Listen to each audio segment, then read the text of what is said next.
Terminal po na ipipicture natin today is yung Kanlubang terminal dito sa Kanlubang, Alamba, Laguna.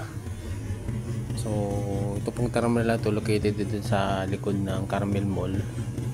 May Pure Gold po doon. So pupunta po kayo sa bandang likod kasi nandun po yung mismong terminal ng tricycle at saka mga jeepney na umiikot sa mga lugar dito sa Kanlubang area po. So unahin po natin yung mga tricycle. So may kanya-kanyang pila sila.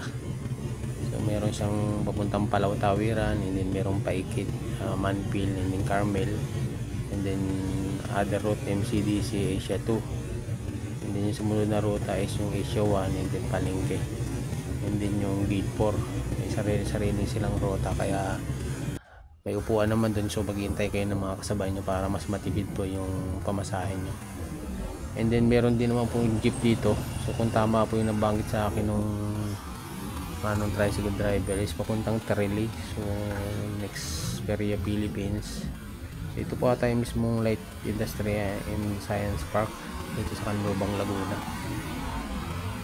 So kung manggagaling po kayo ng SM Calamba, sakay nyo lang Kanlubang, so diretso na po yun dito sa terminal. So pupunta kayo sa bandang likod doon, magtanong lang po kayo kasi nandun yung pila ng mga jeep and tricycle, kasi baka sumakay agad kayo ng tricycle doon. So di po natin alam, baka medyo mas malaking hinging pamasahe sa inyo, lalo na kung baguhan lang kayo, unlike go doon sa pila na kung ano lang po yung designated na fare, yun lang talaga yung babayaran nyo. So normally 3 lang yung pasahero na nakita ko sa tricycle, hindi umaalis na. Yung jeep naman is parang punuan po. So nandun na rin po yung jeep na pabalik ng Kanlubang, ng SM Calamba Crossing. Nandun na rin po yung terminal niya. So that's all po. Kung may mga tanong kayo, ask nyo lang sa comment section, and then try po natin sagutin. Maraming salamat po.